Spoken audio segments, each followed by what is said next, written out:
Hello friends, welcome back to my YouTube channel Vaishnavi free education classes. Friends, आज हमें पढ़ना है ब्रिटिश दृश्य चित्रण और बीजा चित्रकार, यथार्थवाद, प्राक फैलवाद, बंधु संघ। ठीक है, तो ये टॉपिक आज हमें कम्प्लीटली पढ़ने हैं और साथ में इनसे जितने भी क्वेश्चन बनते हैं ये भी पढ़नी है। मतलब कुल मिलाकर थ्योरी प्लस प्रैक्टिस सेट आज क्लास में हमें कंप्लीट पढ़ना है, केवल एक क्लास, और ये टॉपिक पूरा निपटारा हो जाएगा अच्छे से। तो मन लगा के पढ़ना है बहुत अच्छे से। चलिए तो फिर स्टार्ट करते हैं बिना किसी देरी के। दिया है क्वेश्चन में ब्रिटिश दृश्य चित्रण, इंग्लिश में बोले तो ब्रिटिश लैंडस्केप आर्ट।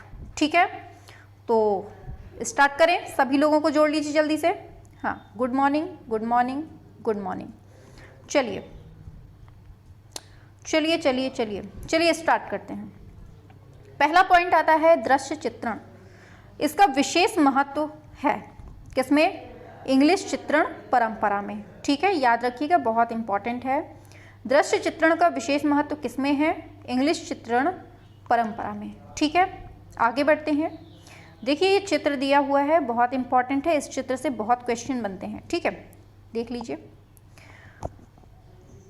इस चित्र में दिखाया गया है अनाज का खेत, द कॉर्न फील्ड। देखिए इंग्लिश को भी हिंदी में लिख के आ जाएगा, जैसे लिख देगा द कॉर्न फील्ड। ये जो है ये चित्र किसका है? तो पूछ लेगा तो किसका है ये चित्र? ये चित्र है जॉन कॉन्स्टेबल का। किसका है? जॉन कॉन्स्टेबल का है। कब बना है? 1826 ईस्वी में। कैसे बना है? कैनवास पर तेल रंग से। और संग्रह कहाँ है इसका? तो संग्रह है लंदन में। एक चित्र से इतने क्वेश्चन बनेंगे कि आप कंफ्यूज हो जाएंगे, लेकिन फिर भी कंफ्यूज नहीं होना है बहुत अच्छे से। चित्र में क्या दिखाया गया है? अनाज का खेत। किसने बनाया है? जॉन कॉन्स्टेबल में। इंग्लिश में बोले तो द कॉर्न फील्ड। किसने बनाया है? जॉन कॉन्स्टेबल ने। संग्रह कहाँ है? लंदन में। कैसे बना है? कैनवास पर तेल रंग से। जितने क्वेश्चन बनते हैं यहाँ हमने इंक्लूड कर दिए हैं सब कुछ। ठीक है, आगे बढ़ते हैं। जल रंगों का अधिकता से प्रयोग किया किसने? ब्रिटिश दृश्य जो कलाकार थे, जो ब्रिटिश कलाकार थे, उन्होंने जल रंगों का सबसे अधिक प्रयोग किया है। याद रखना है। फिर पूछा जा रहा है, बहुत इंपॉर्टेंट क्वेश्चन है, बहुत बहुत बहुत ज़्यादा बेहद इंपॉर्टेंट है, रटने वाला क्वेश्चन है। आधुनिक दृश्य चित्रण का जनक, जिसे हम इंग्लिश में बोलते हैं the father of modern landscape, किसे माना जाता है? ये हैं फ्रांस के क्लॉद गैरी लोरा। किसको कहते हैं? फ्रांस क्लॉद गैरी लोरा को कहते हैं। क्या कहते हैं? The father of modern landscape, मतलब आधुनिक दृश्य चित्रण का जनक। ठीक है, आगे। इंग्लिश दृश्य चित्रण का पिता किसे कहते हैं? ये कहते हैं रिचर्ड विल्सन को। बहुत कंफ्यूज करता है इन दोनों में, बहुत अच्छे से पढ़िए। पूछेगा आधुनिक दृश्य चित्रण का जनक तो ये हो जाएंगे गैरी लोरा, और अगर पूछेगा इंग्लिश दृश्य चित्रण का पिता तो ये है रिचर्ड विल्सन। ठीक है, आगे पूछ रहा है दृश्य चित्रण का दूसरा कलाकार कौन था? ये था निकोलस पुसिन। कौन था ये? निकोलस पुसिन था। फिर पूछ रहा है ब्रिटिश दृश्य चित्रकारों में सबसे प्रसिद्ध कौन थे? सबसे प्रसिद्ध कौन थे? टर्नर और कॉन्स्टेबल थे। ठीक है, आगे। टर्नर का जन्म कब हुआ था? तो 23 अप्रैल 1775 में। और कहाँ हुआ था? तो ये हुआ था लंदन में। कहाँ पर? लंदन में हुआ था। कब? 23 अप्रैल 1775 में। आगे बढ़ते हैं। इंग्लिश भू दृश्य चित्रकार का नाम क्या है? तो ये हैं टर्नर। और लैंडस्केप किस अंग्रेज चित्रकार ने बनाए हैं? टर्नर ने ही लैंडस्केप बनाए हैं। और ये कौन है? ये इंग्लिश भू दृश्य चित्रकार हैं। ठीक है, आगे बढ़ते हैं। चांदनी रात में समुद्री दृश्य कौन चित्रांकित किया है? किसने किया है? ये टर्नर ने किया है। बोल रहा है द फाइटिंग टैमरेयर 1838 ईस्वी में बना है। किसमें? तैल चित्र है ये। किसका है ये? टर्नर का है। किसका है ये? टर्नर का है। आगे बढ़ते हैं। जॉन कॉन्स्टेबल किससे संबंधित हैं? ये इंग्लिश रोमांटिक पेंटिंग से। किससे संबंधित है ये? इंग्लिश रोमांटिक पेंटिंग से। सबसे अधिक सुंदर बादलों की पेंटिंग, बहुत पूछा जाने वाला क्वेश्चन है ये, बहुत इंपॉर्टेंट है। सुंदर बादलों की पेंटिंग किसने बनाई है? तो ये बनाई है टर्नर ने। किसने बनाई है? टर्नर ने बनाई है। चलिए आगे बढ़ते हैं, टाइम से आया करें सभी। प्रभाववाद तथा अभिव्यंजनावाद दोनों का पिता किसे माना जाता है? बहुत इंपॉर्टेंट है। प्रभाववाद और अभिव्यंजनावाद दोनों का जो फादर माना जाता है कौन है? ये टर्नर को ही मानते हैं, याद रखना है। टर्नर को श्रेष्ठ चित्रकार किसमें सिद्ध किया गया है? कौन सी पुस्तक है जिसमें टर्नर को श्रेष्ठ बताया गया है? ये है मॉडर्न पेंटर्स। ये मॉडर्न पेंटर्स जो पुस्तक है इसमें टर्नर को श्रेष्ठ बताया गया है। और मॉडर्न पेंटर्स जो ये पुस्तक है ये लिखी किसने है? ये लिखी है रस्किन द्वारा, मतलब रस्किन ने लिखी है इस पुस्तक को, और श्रेष्ठ किसको बताया गया है? टर्नर को। आ गया समझ में? आगे बढ़ते हैं। पूछा जाता है डिवाइन कॉमेडी किसकी है? ये है दांते की, और इसका चित्रण किसने किया है? बहुत पूछा जाने वाला। डिवाइन कॉमेडी पुस्तक किसकी है? दांते की है। और चित्रण किसने किया है इसमें? विलियम ब्लैक ने। किसने चित्रण किया है? विलियम ब्लैक ने। आगे, विलियम ब्लैक 1757 से 1827 ईस्वी तक थे। ये कौन थे? ये अंग्रेज कवि थे, चित्रकार थे, प्रिंट मेकर थे। कौन? William black. फिर पूछा जा रहा है पंचक्की का दृश्य किसने चित्रित किया है? किसने? कांस्टेबल ने। पंचक्की का जो दृश्य चित्रित किया है किसने? कांस्टेबल ने। आगे बढ़ते हैं। आगे आता है, दिख रहा है? नहीं दिख रहा, चलिए अब दिखेगा। ल्यूक होवार्ड की पुस्तक है लंदन की जलवायु। बहुत इंपॉर्टेंट क्वेश्चन है। लंदन की जलवायु किसकी है? ल्यूक होवार्ड की है। और की पुस्तक किसकी सहायता से ये मिली थी? ये मिली थी जॉन कांस्टेबल की। ठीक है। भूसा गाड़ी बहुत पूछा जाने वाला है वैन। तो ये किस कलाकार की प्रसिद्ध पेंटिंग है? ये है कांस्टेबल की। आगे, 1821 में ये तेल माध्यम में एक चित्र बनाया गया था। कौन? भूसा गाड़ी, हेवन, ये लिखा है हेवन। ठीक है। तो भूसा गाड़ी कब बनी है? 1821 में। कौन से माध्यम में? तेल माध्यम में, कैनवास पर। और ये कहाँ सुरक्षित है इस टाइम पर? ये लंदन में रखी गई है। कहाँ रखी गई है भूसा गाड़ी? लंदन में। आगे, अनाज का खेत कब बना? अभी ऊपर पढ़ा है, 26 में बना है, 1826 में। द वेल ऑफ डेढ़म बहुत पूछा जाने वाला है। द वेल ऑफ डेढ़म और अनाज का खेत, इन दोनों के जो कलाकार हैं वो कौन हैं? ये हैं कांस्टेबल। कौन है? कांस्टेबल हैं। फिर आता है मैरिज ए ला मोड। क्या है? मैरिज ए ला मोड कैनवास पर तेल रंग से बना है। ये प्रसिद्ध पेंटिंग किसकी है? ये है होगार्थ की। किसकी है? ये होगार्थ की है, मैरिज ए ला मोड। ठीक है। हाँ, चलो आगे। बोल रहा है विचारक ह्यूम किस राष्ट्र के थे? ये थे ब्रिटेन के। ह्यूम कहाँ के थे? ये ब्रिटेन के थे। आगे, हेनरी मूर किस देश के आधुनिक मूर्तिकार हैं? किसके हैं ये? इंग्लैंड के। हेनरी मूर कहाँ के हैं? ये इंग्लैंड के हैं। बहुत सिंपल सा है, याद हो गया होगा सभी को। आगे बढ़ते हैं। यहाँ से जो था ब्रिटिश कलाकार, ये हमने पढ़ लिए हैं सभी ने अच्छे से। ठीक है। हाँ, अब आगे पढ़ते हैं। इसके आगे बारबीजा चित्रकार, इसके आगे चलते हैं हम बारबीजा चित्रकार में। ठीक है। तो इसके बारे में पढ़ना है। बारबीजा चित्रकार जो है, बारबीजा पेंटर, इसमें पहला पॉइंट दिया है कलाकारों का एक दल जो सिर्फ ग्रामीण दृश्य और जंगल का ही चित्रण करता था। कौन था ये ग्रुप? ये था बारबीजन ग्रुप था। ठीक है। फिर आता है 19वीं सदी के पूर्वार्ध चित्रकारों का एक दल जो पेरिस के निकट फोंतेनब्लो, बहुत इंपॉर्टेंट क्वेश्चन है, बहुत ज़्यादा इंपॉर्टेंट है। फोंतेनब्लो नामक जंगल के पास बारबीजा नामक गांव में दृश्य चित्रण के उद्देश्य से पहुंचा था। कौन सा ग्रुप था ये? बारबीजा ग्रुप था। ठीक है। आगे बढ़ते हैं। पहली बार कार्य क्षेत्र से बाहर जाकर खुले वातावरण में प्रत्यक्ष देखकर यथार्थ चित्रण किसने किया था? ये किया था बारबीजा चित्रकारों ने। ठीक है। आगे, प्रमुख बारबीजा चित्रकार कौन थे? यहाँ से बहुत बनते हैं क्वेश्चन, याद रखिएगा। थियोडोर रूसो, मिले, कामिये कोरो, दोबिन्नी, ये कौन थे ये सब बारबीजान के ये चित्रकार थे। ठीक है, आगे बारबीजान चित्रकारों में सबसे प्रसिद्ध कौन था?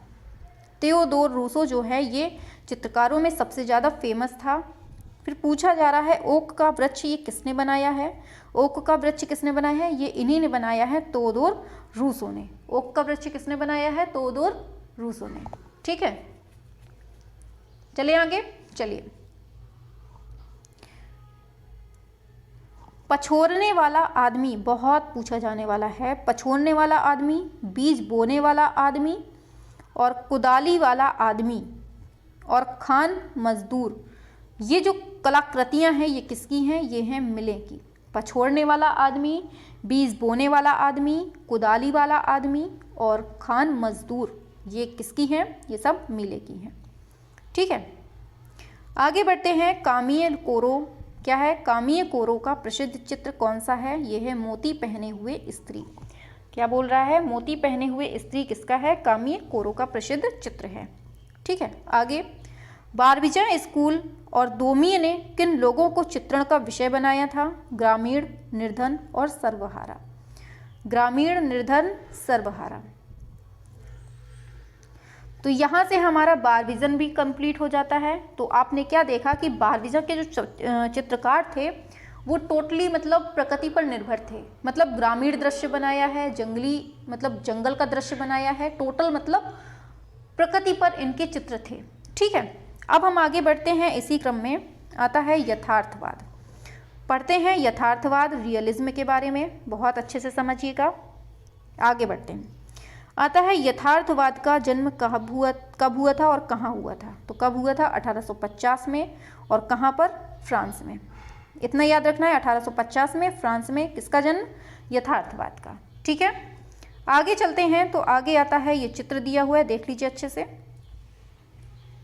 इस चित्र के बारे में क्या है, अब देखते हैं इस चित्र के बारे में।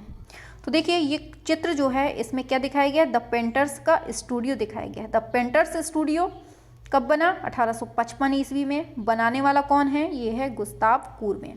इस चित्र को किसने बनाया है? गुस्ताव कुरबे ने। क्या है? द पेंटर्स स्टूडियो है। कब बना है? 1855 में। और कैनवास पर तेल रंग से बना है। संग्रह कहाँ है इसका? म्यूजी द ओरशाय, पेरिस में।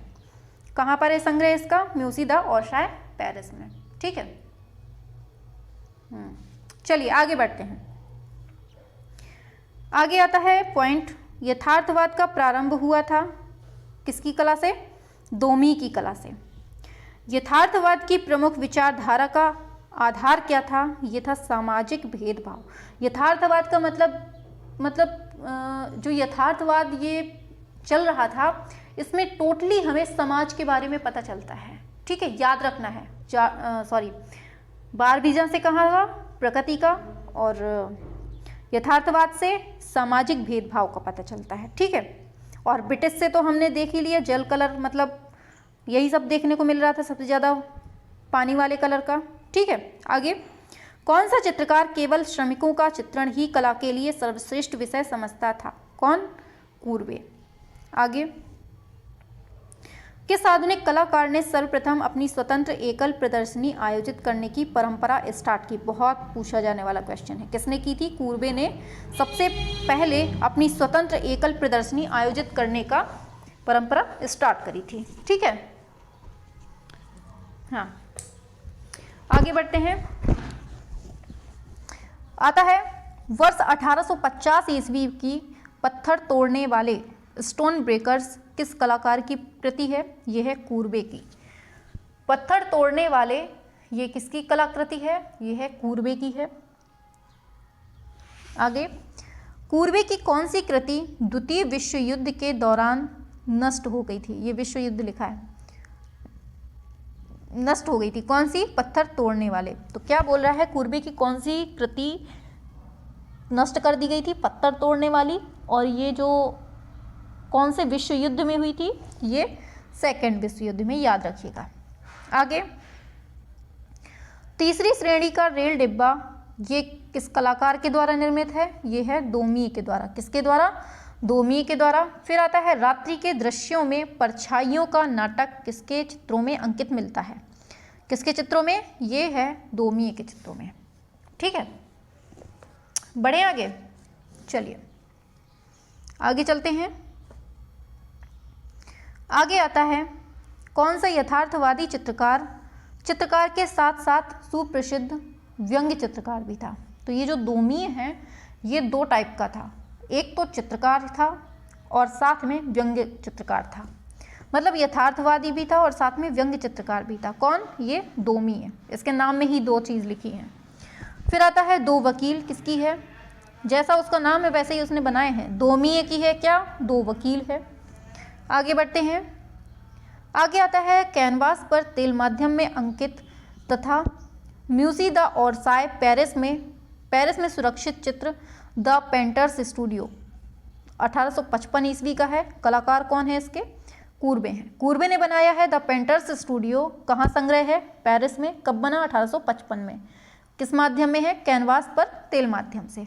आगे ये कुछ नहीं, भूदृश्य चित्रकार कौन है? कोरोट। पूछा जाएगा कोरोट हैं, नीचे दे देगा 4 ऑप्शन, उनमें से आंसर क्या सही होगा? भूदृश्य चित्रकार। आगे मुझे देवता दिखाओ और मैं उसका चित्र खींचूंगा। मुझे देवता दिखा दो और मैं उसका चित्र खींचूंगा। किसने कहा है ये कहा है पत्थर तोड़ने वाले ने। किसने? कूर्बे ने। ओरना का दफन संस्कार, ये किसका प्रसिद्ध चित्र है? ये है कूर्बे का। ओरना का जो दफन संस्कार है ये किसका है? ये कूर्बे का है। आगे कूर्बे द्वारा कैनवास पर तेल माध्यम से निर्मित ओरना का दफन संस्कार, किसमें? कैनवास पर तेल। और इसको सुरक्षित कहाँ किया गया है? म्यूसी द ओरसाय पेरिस में। कहाँ पर रखा गया है इसको? पेरिस में रखा गया है। ठीक है, आगे चलते हैं। तो देखिए यहाँ से हमने यथार्थवाद भी कंप्लीटली पढ़ लिया। ठीक है, अब इसके आगे हमें पढ़ना है प्राक रैफलवाद। प्राक रैफलवाद बंधु संघ। ठीक है, अरे हाँ, बंधु संघ, इसको कहते हैं प्री रैफेलाइट ब्रदरहुड। प्री रैफेलाइट ब्रदरहुड पहला पॉइंट है। प्राक रैफेलवाद था कैसा? ये कला आंदोलन था। देखिए इसमें चित्र दिखाया गया है,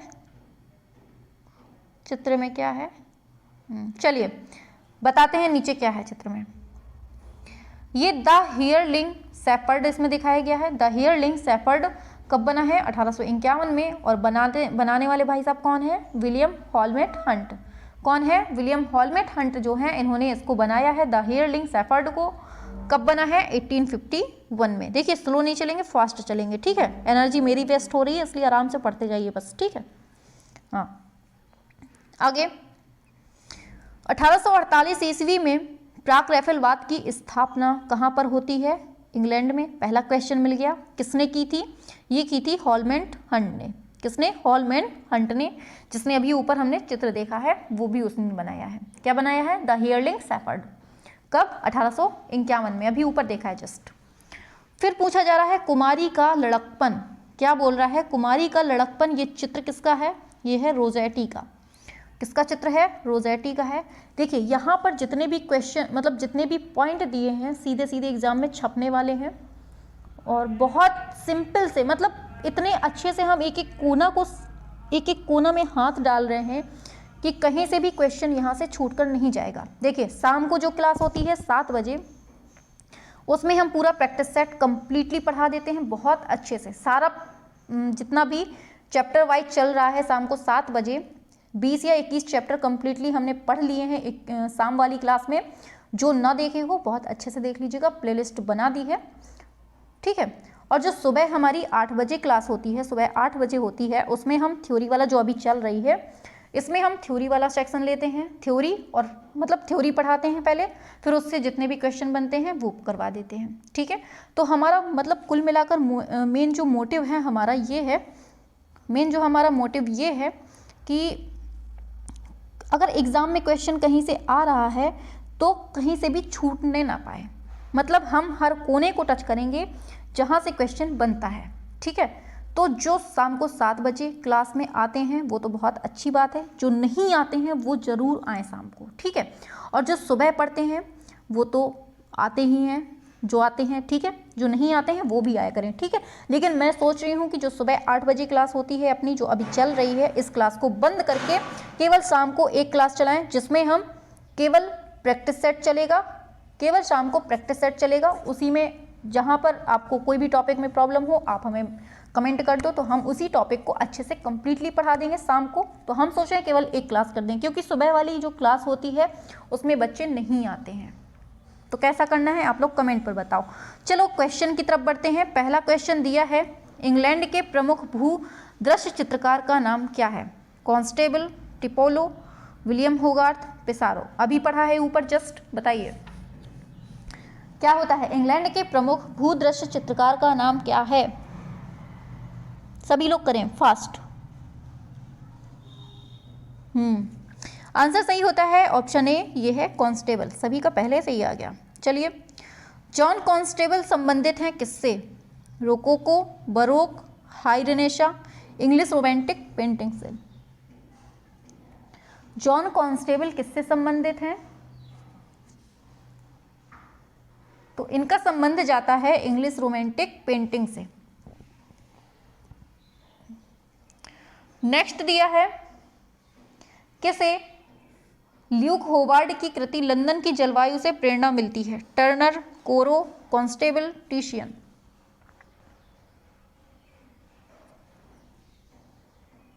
लंदन की जलवायु से प्रेरणा किसको मिलती है? अभी हमने ऊपर पढ़ा है जस्ट, बिल्कुल।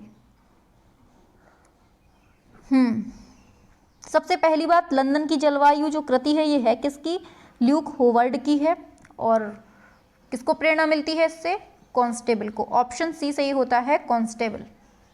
आगे, टर्नर किस वाद के कलाकार हैं? प्रभाववाद, अभिव्यंजनावाद, यथार्थवाद, अति यथार्थवाद। आज हमने पढ़ा है क्या?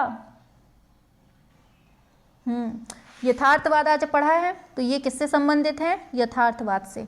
तो टर्नर किस वाद के कलाकार हैं? ये हैं यथार्थवाद के। टर्नर किस वाद के कलाकार हैं? ये यथार्थवाद के कलाकार हैं। आगे बढ़ते हैं। आगे आता है, इंग्लिश भूदृश्य चित्रकार कौन है? Reynolds, John Opie, Turner, Rembrandt. English भूदृश्य चित्रकार कौन है? पांचवें का क्या होता है?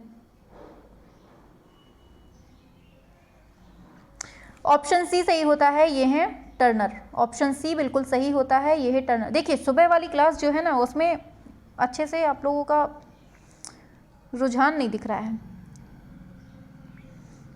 आगे, लैंडस्केप किस अंग्रेज चित्रकार ने बनाए? टर्नर, कोरो, मोने, देगा। क्या होता है छठवें का? इसलिए एक क्लास चलेगी, वही काफ़ी है। शाम को 7 बजे धुआंधार प्रैक्टिस सेट चलेगा। जब आपको किसी टॉपिक में प्रॉब्लम हो तो आप लोग कमेंट पर बता दीजिए कि ये टॉपिक करवा दीजिए, तो उसमें हम थ्योरी पढ़ा देंगे अच्छे से, ठीक है। केवल एक क्लास चलेगी अब शाम को 7 बजे। हाँ, कल से ही चला देंगे, ठीक है। कल से ही अब केवल एक क्लास चलेगी शाम को 7 बजे। बाकी आप लोग और कमेंट कर दीजिएगा सभी लोग, बाद में जो क्लास देखते हैं वो लोग भी। क्या होता है? ऑप्शन ए सही हो जाता है, ये है टर्नर।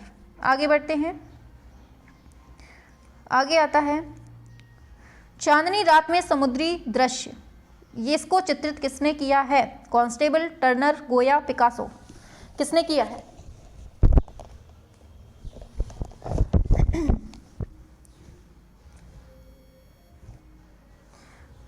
आंसर सही होता है ऑप्शन बी, टर्नर ने। सबसे अधिक सुंदर बादलों की जो पेंटिंग है किसने बनाई है? Manet, Constable, Turner, Cezanne. बादलों की पेंटिंग किसने बनाई है?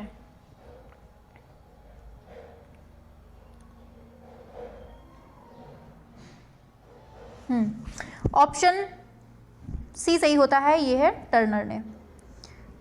भूदृश्य चित्रण का पिता किसे कहते हैं? इंग्लिश दृश्य चित्रण का पिता किसे कहते हैं? Turner, Constable, Richard Wilson, Courbet. किसे कहते हैं?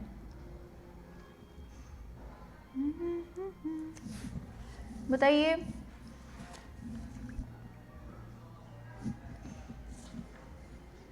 चलिए, हाँ, आंसर सही होता है ऑप्शन सी, रिचर्ड विल्सन को कहते हैं। कौन सा? इंग्लिश का। अगर यहीं पर लिखा होता आधुनिक का, तो आधुनिक का किसको कहते हैं, ये भी हमने पढ़ा था, गैरी लोरा ऐसे कुछ लिखा था उसमें, वही है। ठीक है, लीजिए आ गया। आधुनिक दृश्य चित्रण का पिता किसे कहते हैं? जॉन लुई डेविड, क्लॉद गैली लोरा, रिचर्ड विल्सन, जे कॉन्स्टेबल। बताइए क्या होता है? सिंपल सा है, अभी पढ़ाया। ऑप्शन बी सही होता है। आगे, पेस्टल चित्रण को एक संपूर्ण माध्यम के रूप में किस कलाकार ने विकसित किया था? संपूर्ण माध्यम में विनीन, रस्किन, हुक, डेलाक्रा। ये क्वेश्चन हमने पीछे नहीं पढ़ा है, तो देखिए जो क्वेश्चन नहीं पढ़ पा रहे हैं हम थ्योरी में, तो वो हम इसमें करवा देते हैं कंप्लीटली। बताइए 11वें का क्या होता है? ऑप्शन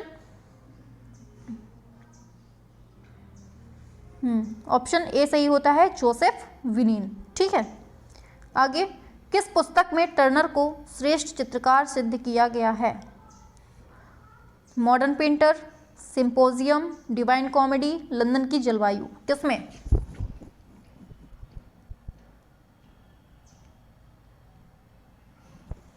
चलो आंसर पे बढ़ते हैं। आंसर सही होता है मॉडर्न पेंटर्स। किसकी है ये? रस्किन की लिखी है। इसमें टर्नर को सबसे ज़्यादा श्रेष्ठ बताया गया है।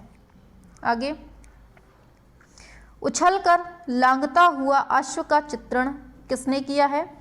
Constable, Turner, William black, Joshua Reynolds. किसने किया है उछलकर लांघता हुआ अश्व का चित्रण?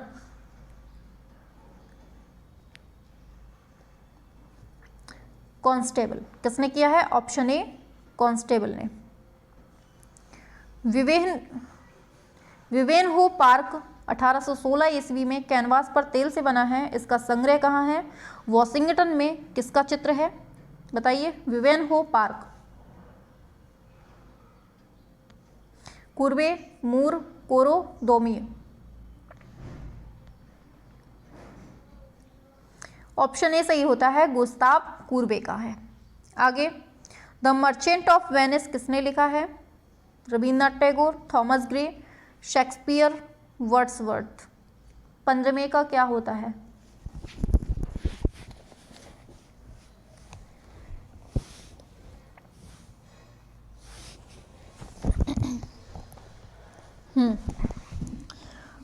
आंसर सही होता है ऑप्शन बी, ये है विलियम शेक्सपियर। कलाकारों का एक दल जो सिर्फ ग्रामीण दृश्य और जंगल का ही चित्रण करता था। प्रभाववादी ग्रुप, बारबीजा ग्रुप, लैटिन ग्रुप। इनमें से कोई नहीं। हाँ, सुबह वाली क्लास नहीं चलेगी, अब जो थ्योरी वाली चलती है वो बंद कर देंगे। केवल हम प्रैक्टिस सेट ही करवाएंगे, क्योंकि थ्योरी वाला पढ़ने में वाला कोई दिख नहीं रहा है ज़्यादा। थ्योरी बहुत कम लोग पढ़ रहे हैं, प्रैक्टिस सेट आप लोगों को ज़्यादा चाहिए शायद, तो प्रैक्टिस ज़्यादा हम करवाएंगे अब। ठीक है,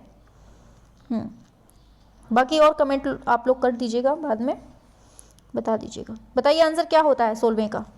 ऑप्शन बी सही होता है, बारबीजा ग्रुप। किस चित्रकार ने भवनों आदि के प्राकृतिक दृश्य को एक भाग के रूप में बहुत दूर पृष्ठभूमि में अंकित किया है? कुर्बे, मोने, कोरो, पिसारो। बताइए क्या होता है? आंसर सही होता है ऑप्शन नंबर डी, पिसारो। आगे, बारबीजा स्कूल तथा दोमिए ने किन लोगों को चित्रण का विषय बनाया था? ग्रामीण, निर्धन, सर्वहारा, उपरोक्त सभी। बताइए। बारबीजा स्कूल तथा दोमिए ने ग्रामीण भी बनाया था, निर्धन भी, सर्वहारा, ये सब इसी के अंतर्गत आ गया ना ग्रामीण की, तो ऑप्शन डी सही होता है। ठीक है, आगे, बारबीजा चित्रकारों का आधुनिक चित्रकला पर सबसे अधिक प्रभाव किस पक्ष पर पड़ा था? यथार्थवाद, प्रभाववाद, घनवाद, जंगलवाद। बारबीजा के जो चित्रकार थे इनका सबसे ज्यादा प्रभाव किस पर पड़ा था?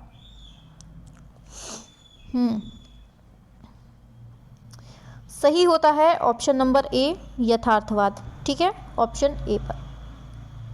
यथार्थवाद की मुख्य विचारधारा का आधार क्या है? सामाजिक भेदभाव, आकृतियों का ठीक से चित्रण, छाया प्रकाश का अंकन, वस्तुपरक अध्ययन। बताइए, अभी पढ़ा है जस्ट ऊपर।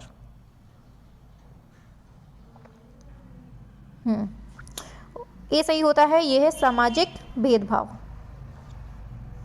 कौन सा चित्रकार केवल श्रमिकों का चित्रण ही कला के लिए सर्वश्रेष्ठ विषय समझता था? माने, रूसो, डोमिए, कुर्वे। बताइए 21 का क्या होता है?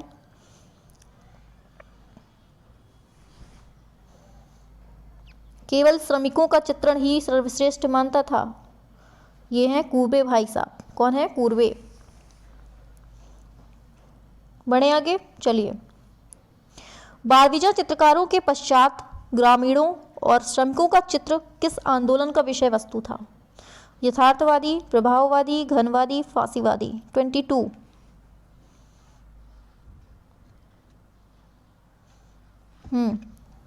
सही होता है यथार्थवादी, ऑप्शन ए। यथार्थवाद का प्रमुख चित्रकार कौन था? कोरो, मातेस, देगा, कुर्वे।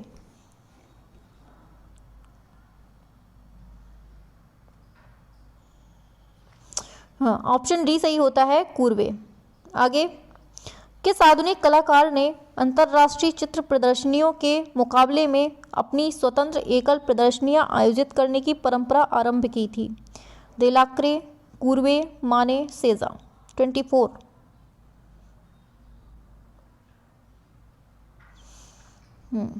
ऑप्शन बी सही होता है, ये है कुर्वे। आगे, फास्ट चलना है। पत्थर तोड़ने वाले किस कलाकार की कृति है? वान गॉग, गॉगिन, डोमिए, कुर्वे। पत्थर को कूट दे मतलब कुर्वे। ट्रिक से याद करिए। तीसरी श्रेणी का रेल का डिब्बा किस कलाकार द्वारा निर्मित है? कुर्वे, डोमिए, गोया, कोरो। तीसरी श्रेणी का रेल का डिब्बा।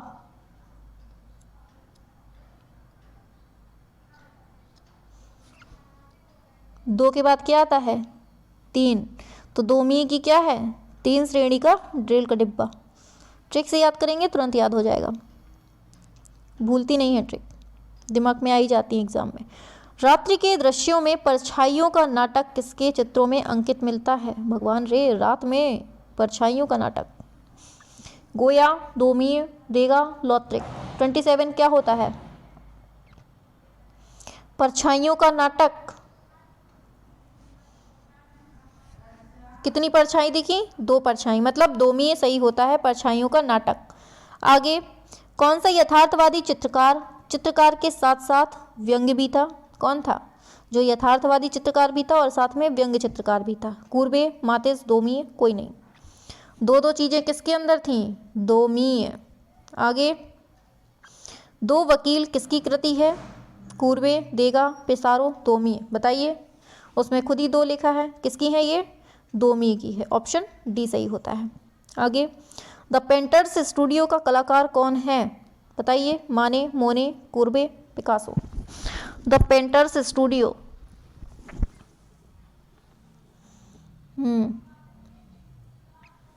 ठीक है, आंसर बढ़ते हैं। ऑप्शन सी सही होता है, स्टूडियो में कूद गए, मतलब Kurve studio. The painters studio क्या है?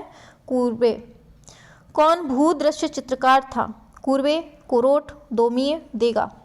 31 का क्या होता है? पढ़ा है अभी ऊपर, कोट। हाँ, कोट कहाँ पड़ा है? भूमि में। भूदृश्य चित्रकार कोरोट। आगे, प्राक रैफलवाद था संगीतज्ञ मंडली, कला आंदोलन, न्यूज़पेपर, एक संगठन। प्राक रैफलवाद क्या था? पहला ही क्वेश्चन था इसका, पहला ही पॉइंट पढ़ा था, कला आंदोलन था, ऑप्शन बी सही होता है। आगे, प्राक रैफलवाद बंधु संघ की स्थापना किसने की थी? Rossetti, Millais, Hunt, Picasso. प्राक रैफलवादी बंधु संघ। जब आप फेल हो जाएंगे तो क्या होगा? हंट होगा, आपको पिटाई लगाई जाएगी, तो हंट। प्राक रैफलवाद, हंट। आगे, प्राक रैफलवाद का जन्म इंग्लैंड में हुआ था, कब? 1850, 48, 54, 20।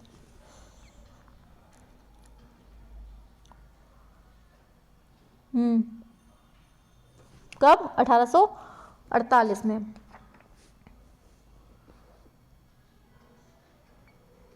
आगे, ऑप्शन बी सही होता है, ठीक है इसका। लॉरेंजो तथा इसाबेला नामक चित्र अंकित किया? Millais, Rossetti, Holman Hunt, Picasso. 35।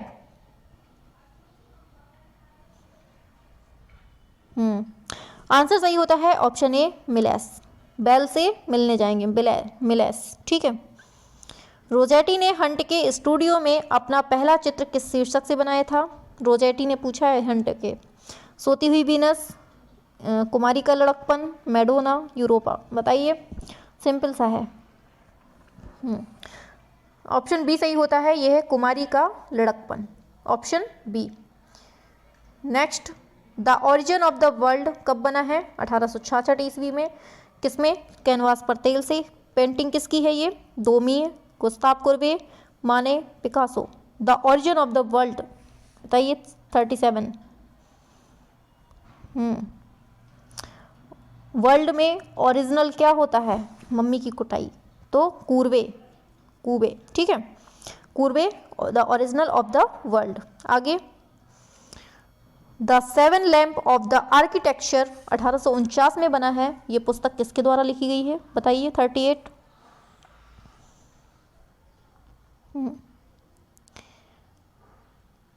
38 सभी करिए। आंसर सही होता है ऑप्शन नंबर ए, अंग्रेजी तथा समीक्षक जॉन रस्किन ने। किसने? रस्किन ने लिखी है क्या? The seven lamp of the architecture, ठीक है। आगे, कैरिकेचर व्यंग्य चित्रकार हैं ऑनर डोमी। निम्नलिखित में से किस कला आंदोलन से संबंधित हैं ये? कैरिकेचर, यथार्थवाद, बताइए। डोमी पूछ रहा है किस आंदोलन से? यथार्थवाद से संबंधित है। कौन? ये डोमी। आगे, थियोडोर रूसो किस शताब्दी का फ्रेंच भू चित्रकार है? 16, 17, 18, 19। आज की क्लास का पहला ही पॉइंट था। बताइए। सही हो जाता है ऑप्शन नंबर डी, ठीक है। तो आज की जो क्लास है थ्योरी प्लस प्रैक्टिस सेट की, यहाँ से कंप्लीट हो जाती है। और क्लास कैसी लगी सभी को? पसंद आई? नहीं आई? अब देखिए, आप लोगों को क्या करना है, कल के लिए आपको बताना है कि अब ये जो क्लास 8 बजे है सुबह होती है, इसको ख़त्म कर दें। थ्योरी वाला जो सेक्शन होता है इसको ख़त्म कर दें या ना करें, कमेंट पर बताना है। यहाँ पर तो बता ही रहे हैं आप, ठीक है। वहाँ बाहर बताइए, तो बाहर सभी लोगों के हम व्यू देख लेंगे इकट्ठा, ठीक है। हाँ, तो सुबह वाली क्लास थ्योरी वाली करनी है कि नहीं करनी है, ये आपको बताना है। और हम सोच रहे हैं 8 बजे की क्लास ये बंद करके थ्योरी वाला सेक्शन सीधे प्रैक्टिस सेट करवाएं आपको शाम को 7 बजे, 1 घंटे का, 1 से 1.5 घंटे का सीधे प्रैक्टिस सेट करवाएं शाम को 7 बजे, बिल्कुल धुआंधार। क्योंकि जो आपकी थ्योरी वाली क्लास होती है उसमें आप लोगों का ज़्यादा रिस्पांस नहीं मिल रहा अच्छा। हमें लगता है कि थ्योरी कोई नहीं पढ़ना चाहता है, केवल प्रैक्टिस सेट पर ज़्यादा सब लोग ध्यान देते हैं। तो प्रैक्टिस सेट के लिए अगर आप बोलें तो प्रैक्टिस सेट हम करवा दें। बाकी अगर आप लोग बोलेंगे कि थ्योरी करवानी है तो देखिए, मैंने PDF पहले से ही कम्प्लीटली बना ली है। 19वीं शताब्दी की कला पढ़ानी है आगे। आप लोग जैसा बोलेंगे वैसा कर देंगे, ठीक है। तो यहाँ जो बोल रहे हैं, ठीक है, आप बाहर भी बोल दीजिएगा, ठीक है। बाहर कमेंट पर आप लोग बता दीजिए कि कैसा क्या करना है, कमेंट पर छाप दो। हाँ, चलो तो फिर मिलते हैं शाम को 7 बजे। आप लोग बता दीजिए, फिर उसी हिसाब से क्लास हम बना लेंगे, ठीक है। चलिए।